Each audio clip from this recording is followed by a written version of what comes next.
प्यार और रिश्तों में वशीकरण की कोई जगह होती है, और अगर हाँ तो इसे कैसे किया जा सकता है? क्या इसे घरेलू तरीके से केवल 2 मिनट में सरलता से किया जा सकता है? हाँ, तो आइए इसे विस्तार से समझते हैं। नमस्कार, आज हम बात कर रहे हैं कि वशीकरण किया जा सकता है। पुराने समय में वशीकरण का उपयोग मुख्य रूप से जानवरों पर किया जाता था ताकि उनके इलाज में मदद मिले। जानवरों को काबू में लाना और उन्हें दवा देना मुश्किल होता था। उस समय न तो इंजेक्शन होते थे और न ही अन्य साधन, इसलिए वशीकरण का उपयोग जानवरों को काबू में करने के लिए किया जाता था। धीरे धीरे समय बदला और वशीकरण का उपयोग इंसानों पर भी किया जाने लगा, लेकिन समय के साथ विज्ञान ने प्रगति की और इसकी आवश्यकता कम हो गई। इसके बाद लोगों ने वशीकरण का दुरुपयोग करना शुरू कर दिया। कुछ लोगों ने इसे गलत उद्देश्यों के लिए इस्तेमाल करना शुरू किया, जैसे किसी का रिश्ता या परिवार तोड़ना, किसी का व्यापार बिगाड़ना आदि। यह प्रथा कुछ तांत्रिकों और तथाकथित ज्योतिषियों द्वारा बदनाम कर दी गई।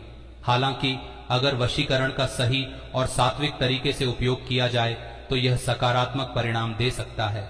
यह एक मंत्र विद्या है जिसका वर्णन रामायण और कई अन्य ग्रंथों में भी मिलता है। अब मुख्य बात यह है कि क्या किसी को वश में किया जा सकता है? इसके लिए आपको अधिक सामग्री की आवश्यकता नहीं है। 1 गिलास पानी, 1 चाकू और सामने वाले की फोटो आपके मोबाइल में होनी चाहिए।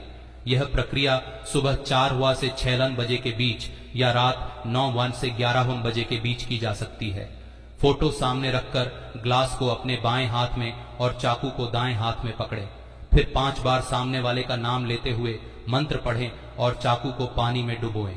मंत्र मम बशम कुरु कुरु संतम भवम स्वाहा। यह प्रक्रिया 5 से 7 बार की जा सकती है और अगर 21 बार की जाए तो इसके प्रभाव में वृद्धि होती है। इसके बाद पानी को किसी कांटेदार पेड़ के नीचे डाल दें। ध्यान रखें कि इस विधि का दुरुपयोग न करें, क्योंकि यह एक शक्तिशाली प्रयोग है।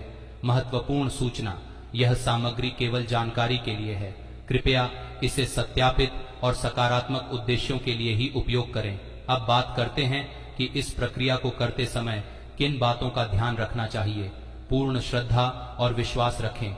वशीकरण जैसे प्रयोगों में सफलता तभी मिलती है जब इसे पूरी श्रद्धा और विश्वास के साथ किया जाए। अगर आप आधे मन से करेंगे या संदेह करेंगे तो यह प्रक्रिया काम नहीं करेगी। नकारात्मक विचारों से बचें। इस प्रक्रिया के दौरान अपने मन को शांत और सकारात्मक रखें। किसी भी तरह की नकारात्मक सोच, उल्टे सीधे विचार या तनाव से बचें। दुरुपयोग न करें। जैसा कि पहले भी बताया गया, यह एक शक्तिशाली प्रक्रिया है। इसे किसी को नुकसान पहुंचाने या गलत कार्यों के लिए इस्तेमाल न करें। यह आपके लिए भी नुकसानदायक हो सकता है। सही समय का चयन करें। सुबह 4 से 6 बजे या रात 9 से 11 बजे के बीच का समय इस प्रक्रिया के लिए सबसे प्रभावी माना जाता है। पवित्रता का ध्यान रखें। इस प्रक्रिया को शुरू करने से पहले स्नान करें और अपने आसपास की जगह को स्वच्छ रखें। फोकस बनाए रखें। फोटो पर ध्यान केंद्रित करें और मंत्र का सही उच्चारण करें। बचा हुआ पानी सही तरीके से निपटाएं। पानी को कांटेदार पेड़ में डालना जरूरी है। इसे कहीं और डालने से यह प्रक्रिया अधूरी रह सकती है। ध्यान देने योग्य बातें, इस प्रक्रिया का उद्देश्य प्रेम और रिश्तों को मजबूती देना होना चाहिए, न कि किसी को अपने लाभ के लिए बाध्य करना। अगर आप इसे शुभ कार्यों के लिए करते हैं तो यह आपको सकारात्मक परिणाम देगा। अंत में याद रखें कि आपके मन की शुद्धता और इरादे इस प्रक्रिया को सफल बनाते हैं। सकारात्मक सोचें, खुश रहें और अपने रिश्तों को मजबूत बनाने की कोशिश करें। अब यह समझना भी जरूरी है कि वशीकरण का प्रभाव हमेशा स्थायी नहीं होता।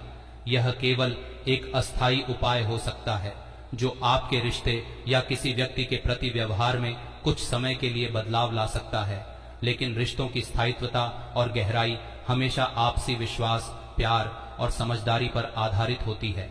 वशीकरण के बारे में कुछ महत्वपूर्ण बिंदु। कर्मों का सिद्धांत, यह याद रखें कि हर क्रिया का एक प्रतिक्रिया होती है। अगर आप किसी को जबरदस्ती वश में करने की कोशिश करेंगे या किसी के जीवन में नकारात्मकता लाने का प्रयास करेंगे तो इसका दुष्प्रभाव आप पर भी पड़ सकता है। स्वतंत्रता का सम्मान करें। किसी भी व्यक्ति की स्वतंत्रता का सम्मान करना चाहिए। वशीकरण का उपयोग केवल तभी करें जब यह आपके रिश्ते को सुधारने और सकारात्मक बदलाव लाने के लिए हो। ध्यान और साधना का महत्व। वशीकरण या अन्य किसी भी तांत्रिक प्रक्रिया में ध्यान और मानसिक एकाग्रता का बड़ा महत्व होता है। अगर आप ध्यान में कमजोर हैं तो यह प्रक्रिया आपकी अपेक्षाओं के अनुसार काम नहीं करेगी। गुरु का मार्गदर्शन आवश्यक है। अगर आप किसी विषय में पूरी तरह निपुण नहीं हैं तो इसे स्वयं करने की बजाय किसी ज्ञानी गुरु या विशेषज्ञ से सलाह लेना बेहतर होता है। रिश्तों को मजबूती देने के लिए वशीकरण से ज्यादा जरूरी है अपने अंदर सकारात्मकता और सच्चाई लाना।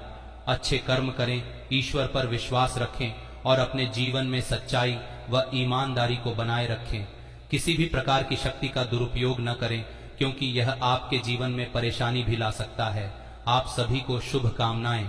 ओम नमः शिवाय।